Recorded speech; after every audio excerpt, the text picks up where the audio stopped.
Good morning, dear students.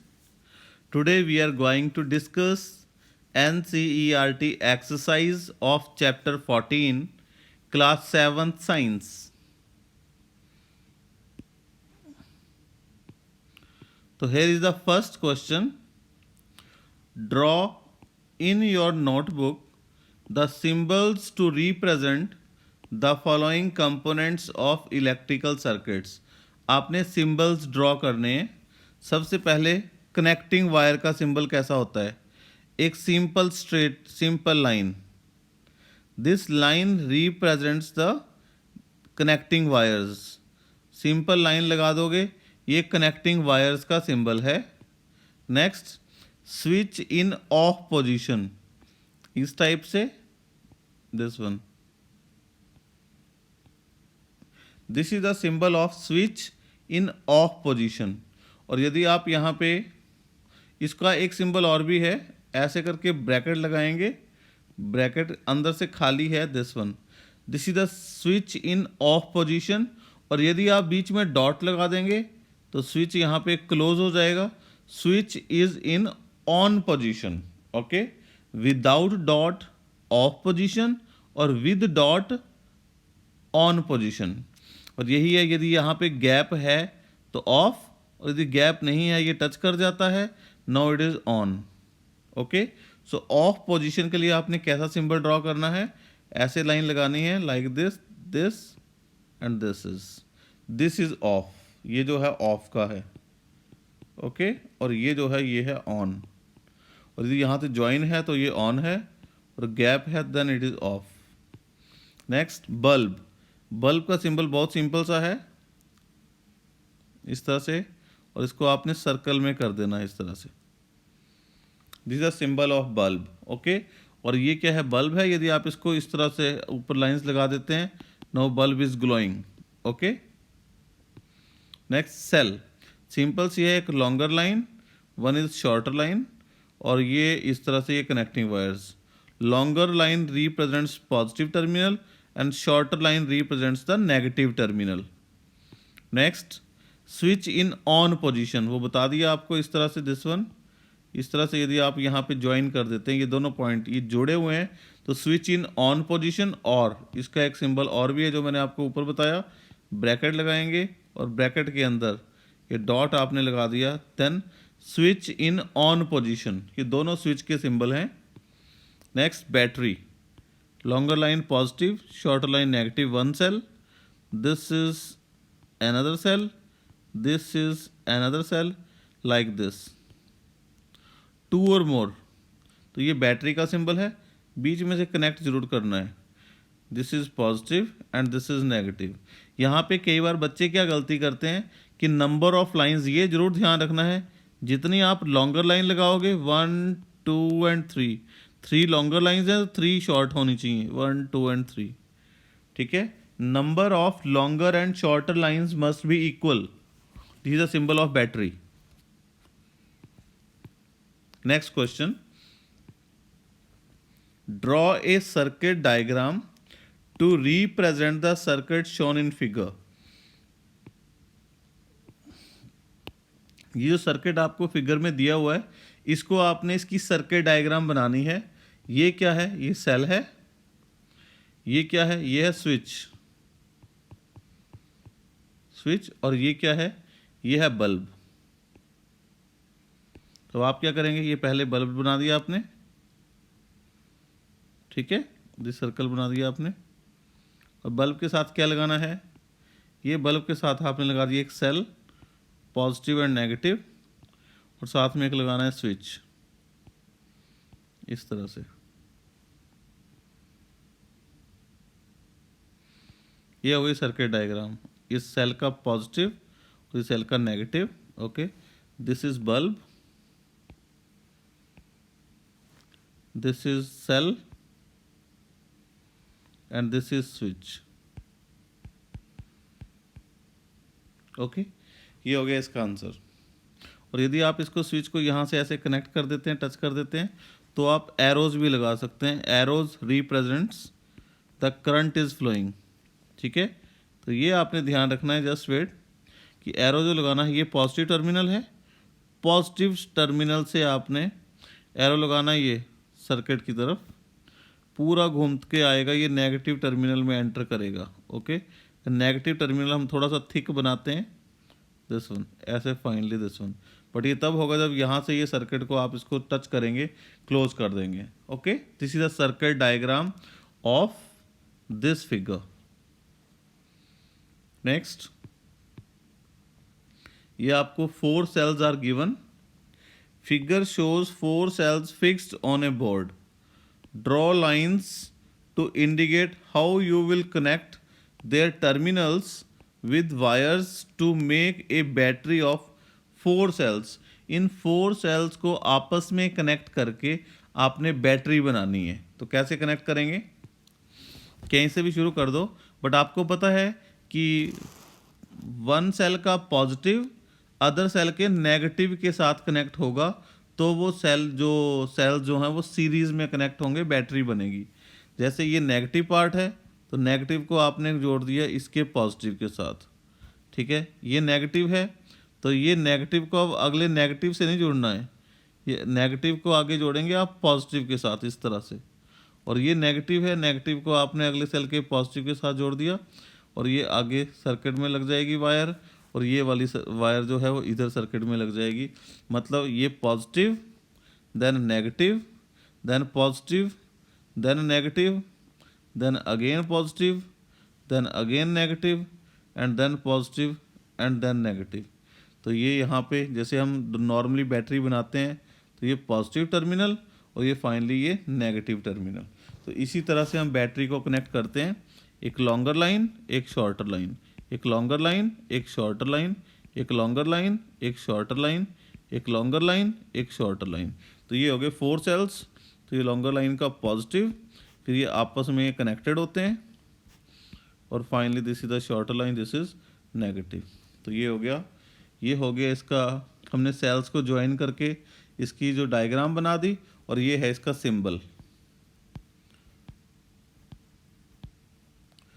Symbol of a battery of 4 cells. Okay, next,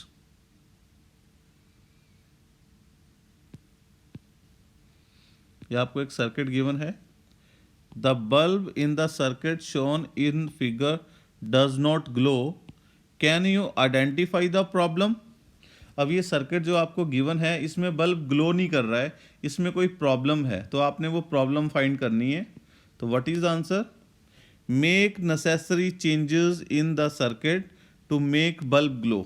ठीक है, इसमें क्या करना पड़ेगा कि बल्ब ग्लो करना शुरू कर दे। इसका आंसर जो है देखो, तो यहाँ पे इस पोर्शन पे ध्यान से देखेंगे आप, तो दोनों के पॉजिटिव कनेक्टेड हैं। हमें पता है बैटरी बनाने के लिए हम क्या करते हैं, एक सेल का पॉजिटिव दूसरे सेल के नेगेटिव के साथ कनेक्टेड होता है। तो आंसर क्या है यहाँ पर? The problem in this circuit is combination of 2 cells. Cells का जो कम्बिनेशन है वो गलत है। In the circuit positive terminal of 1 cell should be connected to with negative terminal of other to make the bulb glow. तो यहाँ पे क्या करना पड़ेगा, जैसे फॉर एग्जांपल आपको सेल को उल्टा करना पड़ेगा एक को, तो आप ये कर सकते हैं, या इसी सेल को क्या करो, यहाँ पे बना दो नेगेटिव और यहाँ पे बना दो पॉजिटिव, फिर ठीक हो जाएगा। ये सेल का ये पॉजिटिव हो गया, ये नेगेटिव हो गया, ये पॉजिटिव और ये नेगेटिव। मतलब आपने इस सेल को आपको रोटेट करना पड़ेगा, इसको इधर घुमा दो, इस तरह से इसको इधर ले आओ। ठीक है, तो मतलब ये क्या है, ये सेल का पॉजिटिव कर दिया, ये नेगेटिव, ये पॉजिटिव कर दिया, ये नेगेटिव, ये 2 सेल्स हो गए। और 2 सेल्स के साथ यहाँ पे ये आ गया स्विच। ठीक है, स्विच क्या है, ये क्लोज्ड है, मतलब ऑन पोजीशन में है, और आगे यहाँ पे ये आ गया बल्ब,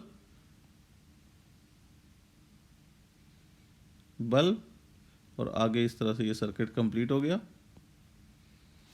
ये बीच में से सेल्स को आपस में जोड़ना है, this is positive, this is negative. ये क्या है,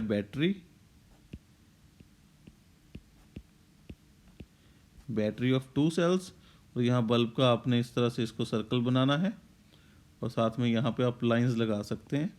ठीक है, मीन्स बल्ब इज ग्लोइंग। इस तरह से, ये क्या है बल्ब और ये क्या है स्विच। स्विच कौन सी पोजीशन में है, on switch, on switch. Okay, this is the answer. Next question, name any two effects of electric current. Electric current के आपने कोई भी टू इफेक्ट्स बताने हैं। तो फर्स्ट वन, ये क्या हो रहा है, जब इलेक्ट्रिक करंट किसी कॉइल में पास होता है तो वो रेड हॉट हो गई कॉइल, तो ये क्या है, heating effect of electric current, this is the first effect. और इसमें क्या हो रहा है, सी केयरफुली, जैसे ही आप वायर को आप सेल के साथ टच करते हैं तो ये कंपास नीडल जो है, मैग्नेटिक नीडल, वो रोटेट कर रही है, इसे बोलते हैं magnetic effect of electric current. These are the two effects, हमें कोई भी टू इफेक्ट्स बताने हैं। तो फर्स्ट है heating effect of electric current और नेक्स्ट है magnetic effect of electric current. जब इलेक्ट्रिक करंट किसी कॉइल में से पास होता है तो रेड हॉट हो जाती है, दैट इज हीटिंग इफेक्ट। और जब किसी भी वायर में करंट फ्लो करता है तो वायर एक मैग्नेट की तरह बिहेव करती है, this is called magnetic effect of electric current. Next, when the current is switched on through a wire, a compass needle kept nearby gets deflected from its north south position, explain। ठीक है, फिर देखो, when current is switched on through a wire, जब किसी wire में current flow करता है, a compass needle kept nearby gets deflected from its north south position, explain। तो ये डायग्राम है, सी केयरफुली, जैसे ही यहाँ पे इस पार्ट पे स्विच, यहाँ पे ये स्विच लगा हुआ है, स्विच को ध्यान से देखो, जैसे ही स्विच का टर्मिनल नीचे टच कर रहा है करंट फ्लो कर रहा है, और करंट फ्लो करते ही जो ये बीच वाले नीडल जो है, यहाँ वाले, यहाँ जो नीडल है, सी केयरफुल इस नीडल को, this needle is rotating showing the deflection. Okay, तो इसका आंसर आपने क्या लिखना है, ये डायग्राम आप बना सकते हैं, this is the answer. When the current is switched on through a wire, magnetic field is produced around the wire, hence we see deflection in compass needle kept nearby। जब किसी वायर में current flow करता है तो wire magnet की तरह behave करती है और वो मैग्नेट अपने आसपास मैग्नेटिक फील्ड प्रोड्यूस करता है। Due to that magnetic field, this compass needle की जो बीच में जो नीडल है, this is showing the deflection. Next, इस सर्किट को ध्यान से देखेंगे, will the compass needle show deflection when switch in the circuit shown is closed. अभी यहाँ पे आप देख रहे हैं ध्यान से, स्विच के बीच में एक गैप है, ये आपस में टच नहीं कर रहा है। अभी स्विच जो है जो ऑफ पोजीशन में है, ये स्विच है, सॉरी,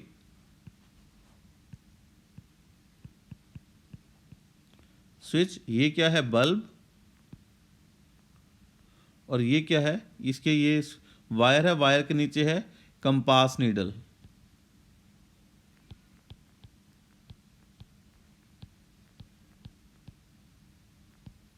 क्वेश्चन ये है, will compass needle show deflection when switch in the circuit shown is closed. यदि आप इस switch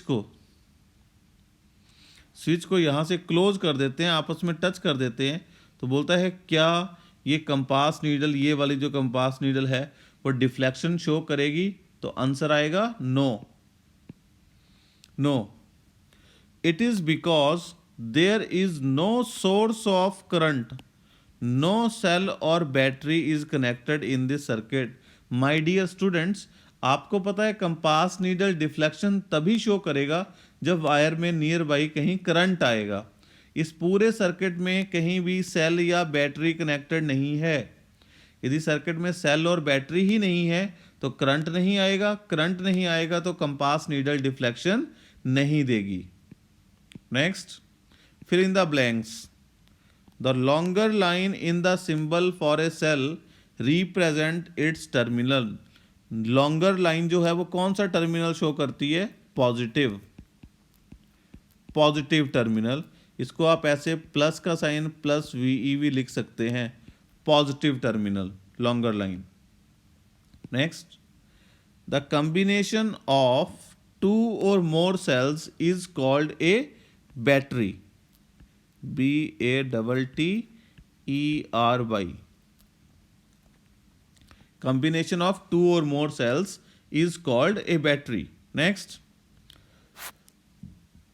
when current is switched on in a room heater, it क्या होता है जब रूम हीटर में आप करंट ऑन करते हैं तो क्या होता है, इट बिकम्स रेड हॉट, उसकी जो कॉइल है वो रेड हॉट हो जाती है, एंड गिव्स आउट हीट, और हमें हीट प्रोवाइड करती है। ठीक है, लाइट भी आती है बट लाइट कम आती है। रूम हीटर का जो मेन काम है वो हमें हीट प्रोवाइड करना है। तो जैसे ही रूम हीटर का स्विच आप ऑन करते हैं, current is switched on in A room heater, it becomes red hot and gives out heat. The safety device based on the heating effect of electric current is called a fuse. इसे हम क्या कहते हैं, fuse, FUSE, fuse कहते हैं, safety device. ठीक है, वो हीटिंग इफेक्ट ऑफ करंट पे काम करता है कि जैसे ही उसमें करंट ज़्यादा आता है तो वो इतना गर्म हो जाता है कि उसकी वायर मेल्ट हो जाती है। तो आंसर है, फर्स्ट का आंसर है पॉजिटिव टर्मिनल, सेकंड का आंसर है बैटरी, थर्ड का आंसर है becomes red hot and emits heat, and fourth का आंसर है fuse. Next, true and false. Mark T if statement is true and F if statement is false. तो first क्या है, to make a battery of 2 cells, the negative terminal of one cell is connected to the negative terminal of other cell. It is false. That's why F is written, because एक cell का positive दूसरे cell के negative के साथ connect होना चाहिए to make a battery. यहाँ पे ये बोल रहा है negative of one cell is connected with negative of other, दोनों नेगेटिव जोड़ेंगे तो बैटरी नहीं बनेगी, so it is false. Next, when electric current through the fuse exceeds a certain limit, fuse wire melts and breaks. It is true. वो हमें पता है कि जब करंट अपनी एक सेफ वैल्यू से ज़्यादा हो जाता है तो फ्यूज मेल्ट हो जाता है और सर्किट ब्रेक हो जाता है। This statement is true. Next, an electromagnet does not attract a piece of iron. Magnet है तो वो आयरन को अट्रैक्ट करेगा, यहां पे लिखा है does not attract, so it is false. ये स्टेटमेंट जो है वो फॉल्स है। Okay, this statement is wrong, that's why F is written. Next, an electric bell has an electromagnet. Yes, this statement is true. That's why T is written. Okay, electric bell के अंदर electromagnet लगा होता है।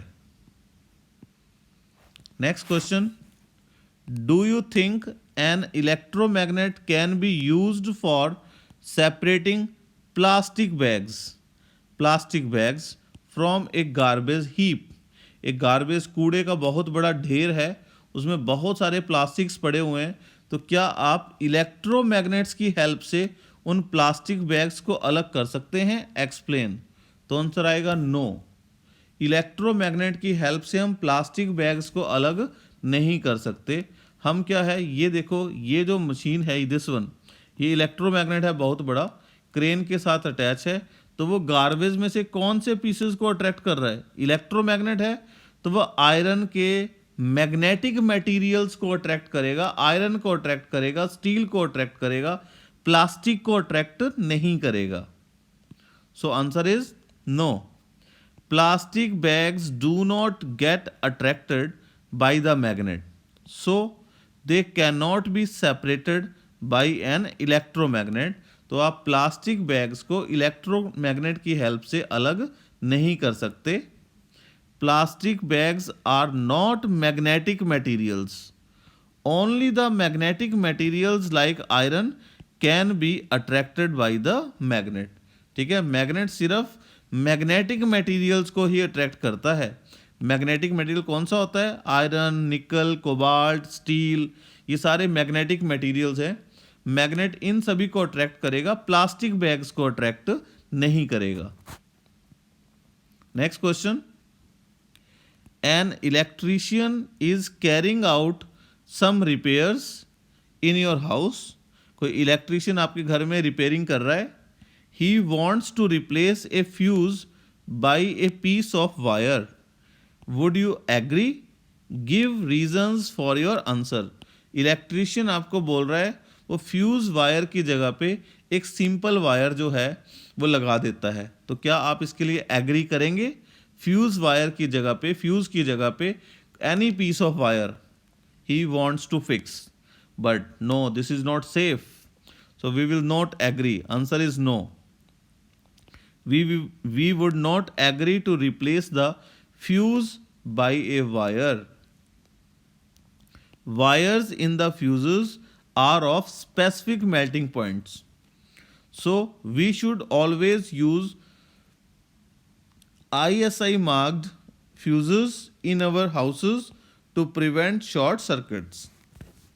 तो बेटा हमें अपने घरों में फ्यूजेस के लिए स्पेसिफिक वायर ही यूज करनी चाहिए, फ्यूज वायर ओनली, ओके, वो भी ISI मार्क्ड वायर, ठीक है। इससे क्या होता है, उसका एक स्पेसिफिक मेल्टिंग पॉइंट होता है, और जैसे ही हमारे इलेक्ट्रिक सर्किट में कहीं शॉर्ट सर्किट हो जाता है या कोई और डैमेज हो जाता है तो वो फ्यूज़ वायर मेल्ट हो जाती है और हमारी पूरी वायरिंग को, हमारे इलेक्ट्रिकल अप्लायंसेस को सेफ रखती है।